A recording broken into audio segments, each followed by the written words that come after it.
It's gigantic, you know, a pin drop of confidence goes a long way. And it bleeds through the entire thing. As hard as these kids have worked and competed and never quit, never backed up, to find a way to win those two ball games is gigantic for this group. What can you learn on the road now with 5 away that maybe you don't necessarily find out at home? That's a good question, Tim. You know, I like getting on the road. Love playing here, but I like getting on the road. Especially early in the season, it's a chance to get away from things. You're kind of in a bubble a little bit where it's just the coaches and the team, and you kind of have a chance to come together and gel and you know, form a little bit more of a bond. And tomorrow night we'll be on the road at Houston to face Rice, and obviously a historic program in Rice, and they're having some battles right now and being tested as well as a program. Matty Braga is a great coach from Tennessee Tech, had them in a super regional just 2 years ago. He's a great hitting guy, and you know they're having some ups and downs right now as well. Obviously, he took over a program that was kind of headed down a little bit, and he's got his work cut out for him. But in saying that, I think it'll be a great ball game tomorrow night. I know their players; they have great players over there. They have good pitching, and so I think we'll have our hands full. Come out of that, come back. Wednesday will be a day off. We'll travel Thursday, practice Thursday evening, and then face Samford Friday early afternoon in that tournament. See Samford, Michigan State, and Troy. All three teams off to great starts. I think Samford might be 10-0 or 10-1. I think all three teams hitting above 320. So they've put up some big numbers, and they're also experiencing a lot of success as a team. So it'll be a good trip, chance to get away, play in two fantastic ballparks, and you know, kind of continue to test ourselves.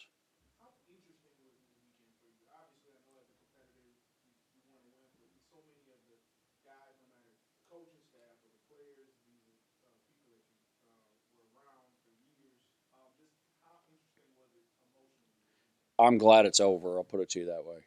Uh, Coach Robe, 36 weekend was amazing and amazingly raw all at the same time. And it just dug up so many emotions. And you don't get off to the start you want, and now you're pressing, and we kind of grind it out through the next week. Uh, Look up, have a tough game against Northwestern State. We've got a 3-1 lead, and don't find a way to get it done. And then Sam Houston's coming to town, and the head coach, Jay Sirianni, is one of my closest friends, as well as Shane Wedd, who's his associate head coach. Those guys were there for the whole journey. And every player, especially every single contributor, had I stayed, this was going to be our third and fourth year together. And so it was extremely emotional. We went through the handshake line yesterday, and I don't think there was a dry eye between any of us. And just because we experienced so much together, we had so much success together, and we kind of started, you know, from humble beginnings and worked that place all the way into something that was pretty amazing.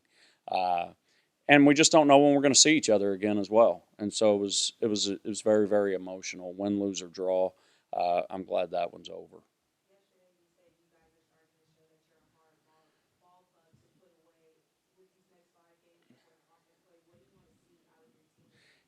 That's really a good point. Because if you think about it, we're hard to score on.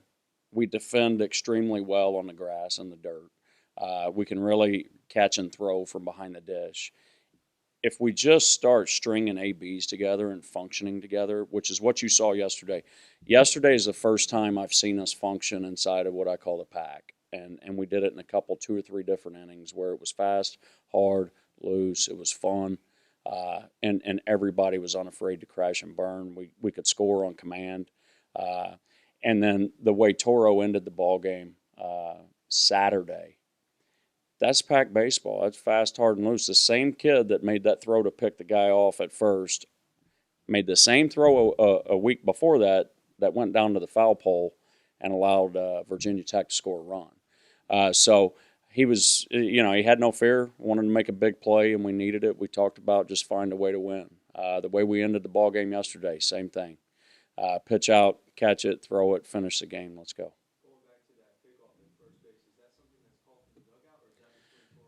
That's kind of my point. Is it's the coalescing of a team. It's me and you being able to communicate right now without saying anything.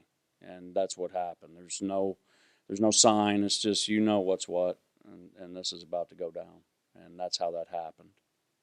Did you expect this kind of play from Sebastian as far as defensively and with the arm he's got? Didn't know a lot about Sebastian coming in because he was hurt. I saw him. He hit a ball off the center field wall against us a year ago at Sam, and that was basically my experience with him. Quickly got to know him. The kid just is. He's a ball of energy. He's so much fun to be around. His teammates love him. He loves to work. He loves to laugh, and he's got a little flair to him, and I'm drawn to that. I like guys that play with passion and flair, and play with confidence, and they want to drive the train and be the spark. And he's got a lot of those qualities, and he's a great receiver, and he can really throw. You mentioned before the season interchangeable parts. How much is that reflected now in some of the late game defensive replacements you're able to do, and how much does being able to do that help you close things? Well, it could be a blessing down the road, Tim. Finding out we may have another third baseman in Hagedorn yesterday. I thought, he doesn't have numbers to show for it. I thought he's a spark plug over there. He played with really good energy, just missed hitting the ball out of the ballpark his first AB, and so we have another option. And then you saw how airtight the defense can get with a lead at the end. When you run Haney back to the outfield, Duke goes over to second. Johnny, even though he's banged up, goes to third base. Frank went to first. And we were able to lock that down with our pitching and defense.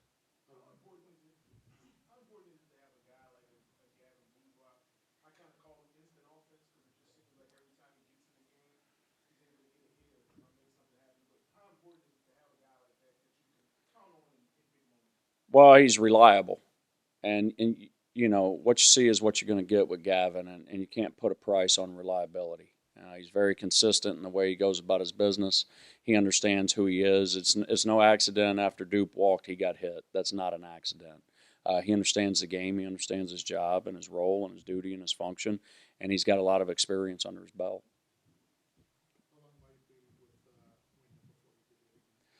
I think it's day to day. We just need the doctor.